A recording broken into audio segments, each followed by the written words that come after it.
This is the Samsung Galaxy A05, a device you can say is from the lowest end of Samsung's A series of devices, only above the Core and E series. That is to say, this is a very budget phone as it is evident from its pricing and with a design that stands out and is enough to actually fool anyone into thinking it's a premium phone. But what actually sets it apart from other phones around this price point? Of all the devices Samsung released recently, it seems to be the only one they are focusing all of their marketing. So, what makes it special? The Galaxy A05 is a successor to the A04 from last year, and while it looks similar, it's actually a more refined device all around, with a design that aligns it more with the rest of Samsung's lineup, except for the obvious two cameras which are at the back, and some say it makes it look like an iPhone 11. It has a better processor, better display design, faster charging, and improved selfie camera. But on other areas, not much has changed, that is if you are comparing it to its predecessor. Samsung released the A05, A05s, A15 and A25 in December. That's pretty much all of the new generation A series, except the A35 and A55. Those ones are coming soon. Now, one might look towards the higher ones from this release in terms of expectations. Samsung seems to focus all of their marketing on the A05. It makes me wonder if it is really that special. In its price category, we have Redmi 13C, which I reviewed not long ago, and Technospark 20, which sits pretty close. It supports the same processor as these devices, so I guess a comparison with either of those will not be out of question. It has a starting price of 95,900 Naira for the base version with 4 gigs of RAM and 64 gigs internal storage. You'll be spending about 10k more if you want the higher 128 gig storage option, which I really advise you to go for should you want to pick this up. For this region, we don't get the option with 6 gigs of RAM. Unlike its predecessor, you're not getting the A05 with a charging brick as evident from the box, just the phone and USB-C to C cable. Now, it is nice to see that Samsung finally brings faster charging even to the lower ends. That is the A05, we get 25 watts fast charging, and while that's a great and welcome improvement, it's actually sad that we're not getting the charger in the box. Now, this should not be coming as a surprise to anyone. Samsung is actually the only manufacturer excluding the charger from the box of their budget phones.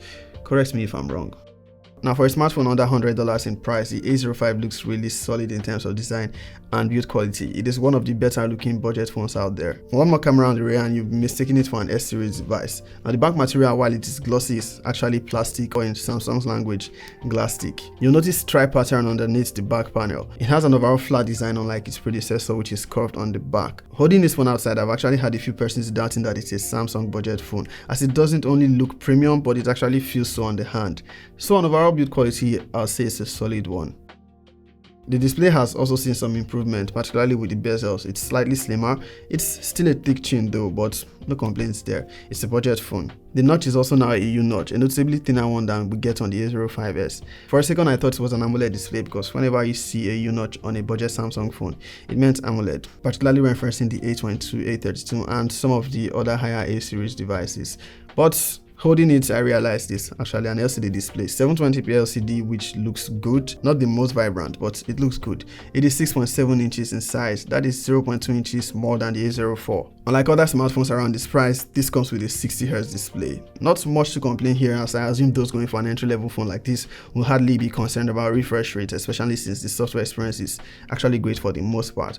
But I'll complain anyway. It's pretty much my job to nitpick areas where there could be improvement, especially as the competition is offering 90Hz refresh rate on their smartphones around this price point. One more thing to note about its display is the fact that the brightness just randomly drops to the lowest and I have to take it up manually. It happens too frequently to ignore. Hopefully Samsung can address this with an update. Now, for anyone that might be wondering how this compares to the A05s, note that this is actually a lesser phone than the A05s. The A05s has a better processor, better gaming, better performing cameras, better display, but this has more consistent software performance in my experience, but we'll get into the software details later.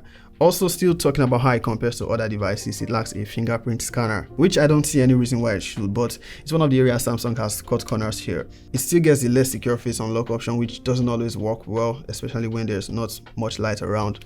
It also lacks some core software features like Smart View screen recording. You can always rely on the third-party software for that, but come on Samsung, even smartphones on Android Go edition get screen recording. Surely it's something you can do. Moving on, we get Android 13 on the Galaxy A05 and OneUI 5.1. It's the core version of OneUI, so lower expectations in terms of features. That is actually the reason it lacks some features, including edge panel, secure folder, and the ones I mentioned earlier. Now with the A05, you can be assured of software updates, at least 2 or 3 or even more with Samsung's update policy.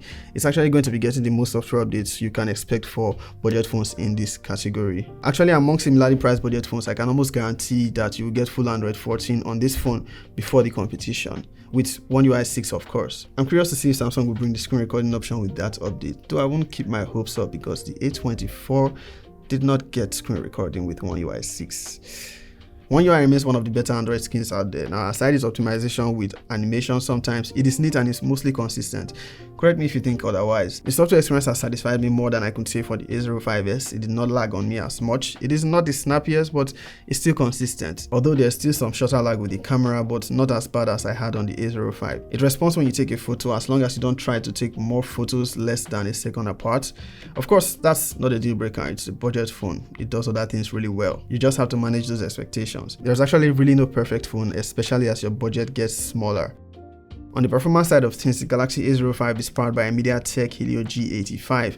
While you might consider it an old processor, it's actually more than fitting for this price point. And I can say it's a better one than the Helio P35 from the A04. It's a processor that does its job pretty well on the A05, and I have little to nothing to complain.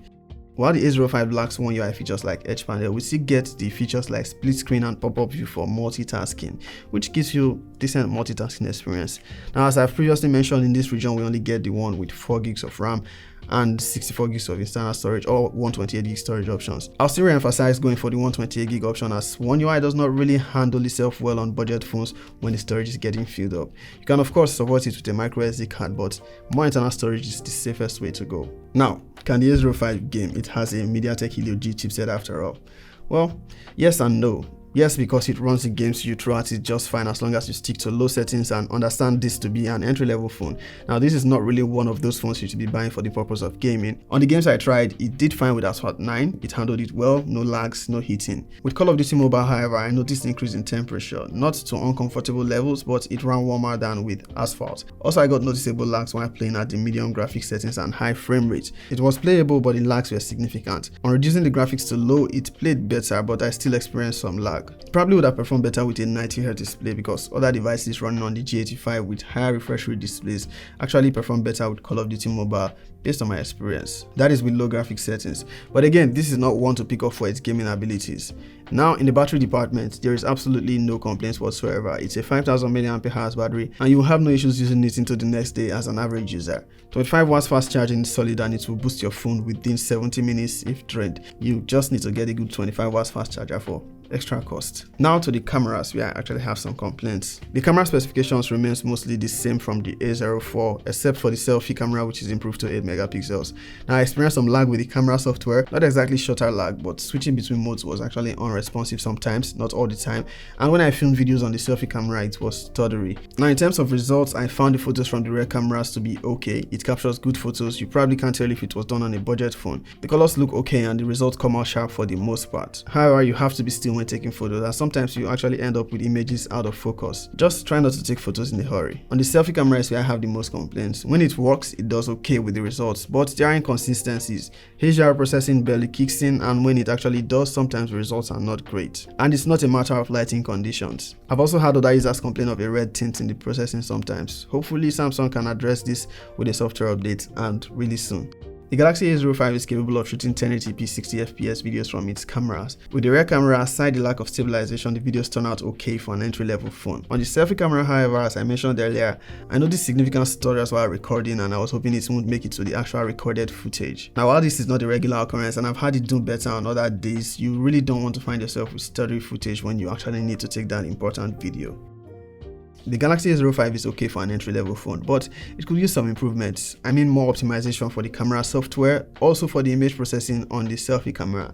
Basically, my major concerns with the device revolves around its cameras. For the next generation, to make more sense for Samsung to add a fingerprint scanner, also add default screen recording to the OneUI core version. Now, do I recommend this? Yes, but for someone who is actually maybe getting their first smartphone or one who barely demands much functionality, it will do just fine for the basics.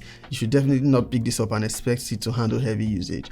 Go for maybe the A05s if you can, or if you're on a tighter budget, consider other options like Redmi 13C or Tecno Spark 20.